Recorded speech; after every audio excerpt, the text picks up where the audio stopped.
Hello students, welcome to my YouTube channel Civil Class English. Today we are going to study second chapter of Beehive book and second poem A Tiger in the Zoo that has been composed by great poet Leslie Norris.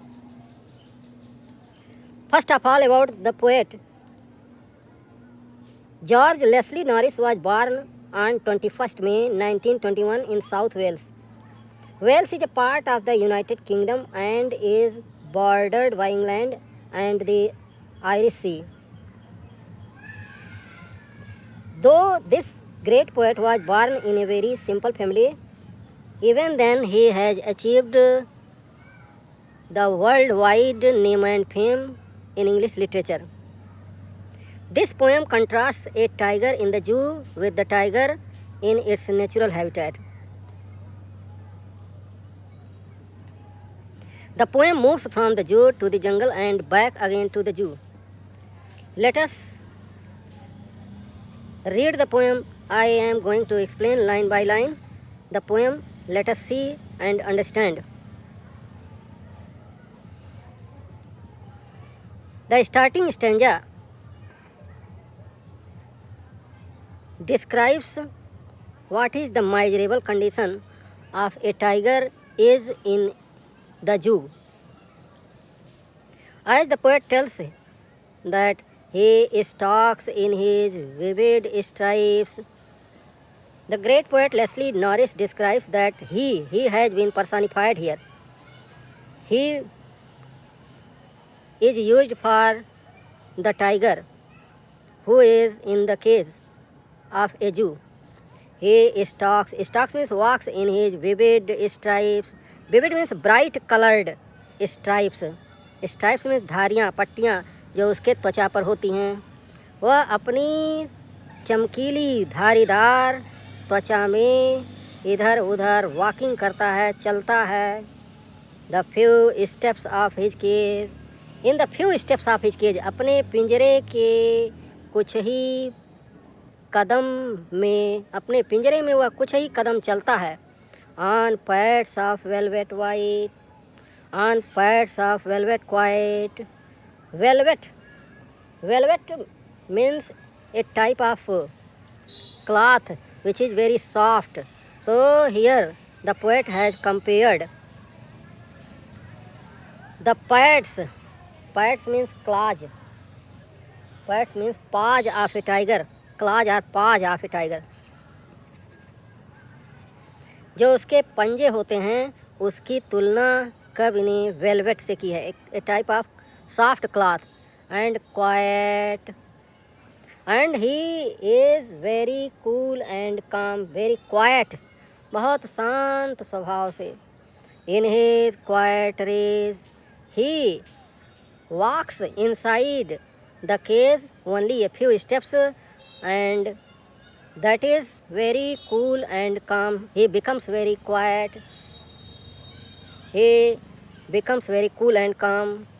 In the next stanza, the poet tells that he should be lurking in shadow. He should be lurking in shadow, sliding through long grass near the water hole where plump deer pass. If the tiger, he means tiger. If the tiger were in the jungle, then he should be lurking in shadow. Lurking means waiting for prey. Lurking means waiting for prey. Chupke Chupke से इंतज़ार करना. To wait for prey. Lurking means to wait for prey. शिकार के लिए इंतज़ार करना. In shadow means shadows of the trees, पेड़ों की छाया में वह चुपके चुपके शांत होकर के इंतज़ार करता. काश वह जंगल में होता, उसे तो इंतज़ार करना चाहिए जंगल की छाया में. स्लाइडिंग थ्रू लॉन्ग ग्रास, और स्लाइडिंग करना चाहिए through long grass.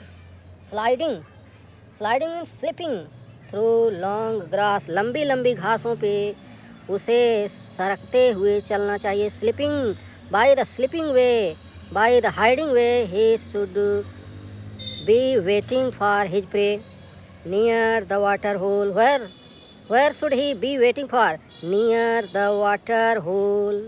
Water hole के पास, ऐसा होल, ऐसी जगह जहाँ पे पानी का सोता हो, जंगल में जहाँ पे तालाब हो, कोई रिवर हो, कोई वाटर स्ट्रीम हो. Near by that stream, nearby the pond, he should be waiting for his prey sliding through long grass. Where plump deer pass, जहाँ पे प्लम्प डियर, स्वस्थ और मोटे तगड़े ताजे हिरन जहाँ पे पास होते हैं, गुजरते हैं. Where plump deer pass to drink water near by that pond, near by that water hole, he must be waiting there. He, in the next stanza, he should be snarling around houses. If the tiger were in the forest, then he should be snarling. Snarling means making ferocious sound. Snarling, warning sound, ferocious sound. He should be roaring. He should be making a roaring sound around houses at the jungle's edge. Those houses which are nearby the jungle, nearby those houses, he should be snarling, making ferocious sound, very fearful sound. Means when the tiger roars, growls, at that time it becomes very fearful. There is, yes, onomatopoeia. Figure of speech is onomatopoeia.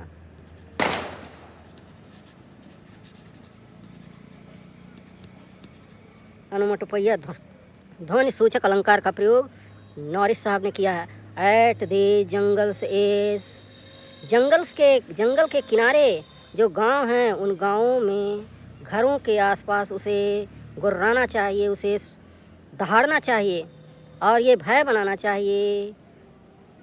कैसे? Bearing his white fangs, अपने white fangs, fangs means teeth, जो dangerous teeth हैं, his clause, अपने पंजों से, अपने सफ़ेद दांतों से, नुकीले दांतों से उसे, fangs means sharp teeth, sharp teeth, अपने तेज नुकीले दांतों से, अपने पंजों से, टेरराइजिंग द विलेज, गांव के लोगों को या पूरे गांव को भयभीत करना चाहिए. लेकिन क्या है उसकी स्थिति? His condition is very miserable, that is shown here in the next stanza. But he is locked in a concrete wall, concrete cell, cell means concrete small cell, एक छोटे से पिंजरे में. Cell, cell means cage here, concrete से बने हुए, concrete means made by brick, cement and stone. Brick, sand, cement and stone. The cell, small, cage in which he is locked. His strength behind bars. और उसकी ताकत जो है, strength, उसकी power, उसकी शक्ति behind bars. The poet tells here that his strength becomes behind bars. सलाखों के पीछे हो जाती है, उसकी ताकत समाप्त हो जाती है. He loses his power and strength. Very fast running power that has been provided to him by God.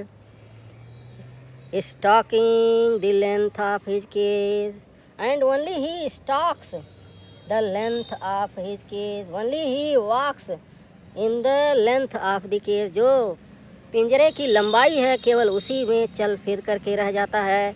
Ignoring visitors and those people who become present to see the tigers in the zoo, he ignores them. जो visitors आते हैं, जो मिलने वाले, जो देखने वाले लोग जाते हैं जू में, जानवरों को देखने जो जाते हैं, जो टाइगर को देखने जाते हैं, उनको इग्नोर करता है. जाओ भैया, चलो जाओ, आज मेरी ताकत नहीं है, otherwise you would not have been able to go from this place. इस तरह से वो इग्नोर कर देता है. he becomes helpless and his condition is very miserable. He hears, next, in the next line, he hears the last voice at night वह अंतिम आवाज़ को रात के समय सुनता है। Hears means listens. The patrolling cars that patrol there wander there come and go. Patrolling means coming and going cars. वह उन कारों की आवाज़ को सुनता है जो पेट्रोलिंग करती हैं, गश्ती पे जाती हैं, जो पुलिस वाले हैं या और जो उसके ऑफिसर्स हैं, जो कर्मचारी हैं, जो के जब कारों से आते जाते हैं तो वो रात के समय उनकी आवाज़ों को सुनता है। And stares with his brilliant eyes at the brilliant stars. And stare करता है, बार बार देखता है, वह घूर करके देखता है। स्टेयर मीन्स घूर करके देखना। विथ हिज ब्रिलियंट आइज, अपनी ब्रिलियंट आइज से, अपनी शाइनिंग आइज से वो देखता है, उन्हें बार बार देखता है। एट द ब्रिलियंट स्टार्स, तारों को देखता है, सितारों को देखता है, चमकते हुए तारों को देखता है। ऐसा लगता है, it seems as if the tiger prays to God that O God please let me relieve from this case. ऐसा लगता है कि वह भगवान से प्रार्थना करता है कि कृपया मुझे इस पिंजरे से गेट रीड ऑफ कीजिए, छुटकारा दिलाइए, ताकि मैं स्वतंत्र जीवन जी सकूं। In this way the poet tells that his condition is very miserable and he wishes to be free from the cage. Now come to the first stanza. The rhyming scheme of the first stanza is A, B, C, B. Now figures of speeches that have been used by the poet are he. The tiger has been personified here. Personification का प्रयोग किया है, जैसा कि in personification dead or absent persons are soon as living things, जिसमें जानवरों को ही के रूप में, इसमें टाइगर को ही के रूप में, मनुष्य के रूप में दर्शाया गया है, इसलिए यहाँ पे पर्सनिफिकेशन का प्रयोग है। मानवीकरण अलंकार का प्रयोग नॉरिस साहब ने किया है। Now next poetic device that has been used here, imagery. Imagery is also used here. Assonance, very good example of assonance. Assonance as I letter has been repeated here, so there is very good use of assonance. Assonance का बहुत ही अच्छा प्रयोग Norris साहब ने किया है।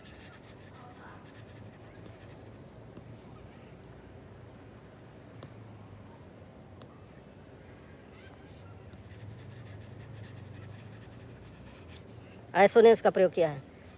The few steps of his cage on pads of velvet quiet in his quiet rays. Quiet rays यहाँ पे बहुत अच्छा use. Rage means anger. Rage means anger. While quiet means cool and calm. शांत हो जाना। वह अपने क्रोध में शांत हो जाता है। इस तरह से पोएट ने ऑक्सीमोरन का प्रयोग किया है, विरोधाभास अलंकार का प्रयोग किया है। One another poetic device that has been used by the poet is pads of velvet quiet. His paws have been compared to velvet quiet. Direct comparison without so as like then. So that is why metaphor is also used here. Metaphor का प्रयोग, रूपक अलंकार का प्रयोग Norris साहब ने किया है। Now we go to the next stanza and see the poetic devices that have been used here. Here also he personified tiger in the starting line. He should be lurking in shadow. He has been personified here. Here also very good use of personification. Sliding through long grass near the water hole where plump deer pass. Plump deer pass. Plump and pass. These P letters have been repeated here, so very prominent here. That is why there is alliteration. Very good use of alliteration. Alliteration का प्रयोग बहुत अच्छा किया। Now next stanza. He should be snarling around houses. Here snarling meaning is अनुमटोपैया has been used here. ध्वनि सूचक अलंकार का प्रयोग किया है।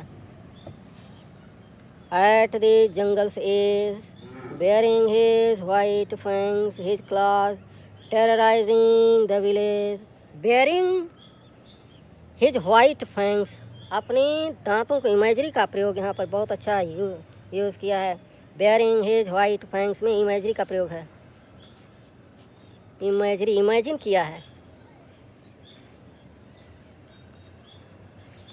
ये टाइगर है, उसके दांत सफ़ेद हैं, ख़तरनाक हैं, तो इस तरह से इमेजरी का प्रयोग यहाँ पे लेस्ली नॉरिस साहब ने किया। His claws terrorising the village, और यहाँ पे बहुत अच्छा use apostrophe, as apostrophe mark has been used at the end, yes after village, so apostrophe has been used.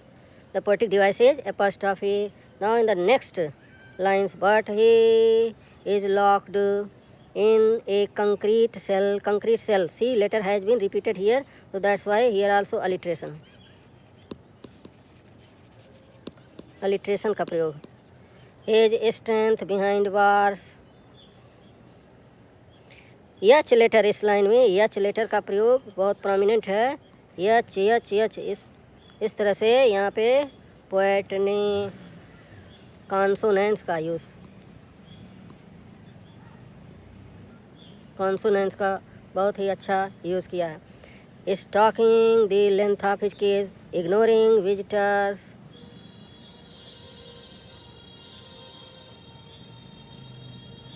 Behind bars, यहाँ देखिए बिहाइंड बार्स, बी लेटर को रिपीट किए हैं पास पास, that is why here also alliteration. Alliteration poetic device का use. Stalking the length of his cage, ignoring visitors. Now in the last stanza, he hears, यहाँ भी अलिट्रेशन, अलिट्रेशन का प्रयोग। यच लेटर को 2 बार रिपीट किए हैं पास पास। The last voice at night, the patrolling cars, and stares with his brilliant eyes at the brilliant stars. Brilliant word has been repeated here, so that's why repetition. Repetition का प्रयोग किए हैं। In this way, we have come to the end of the poem. We have seen explanation line by line, and we saw the poetic devices, figures of speeches that have been used in this poem. Now thank you students for seeing this video, and in the next video we shall see summary and question answers of this poem. Thank you.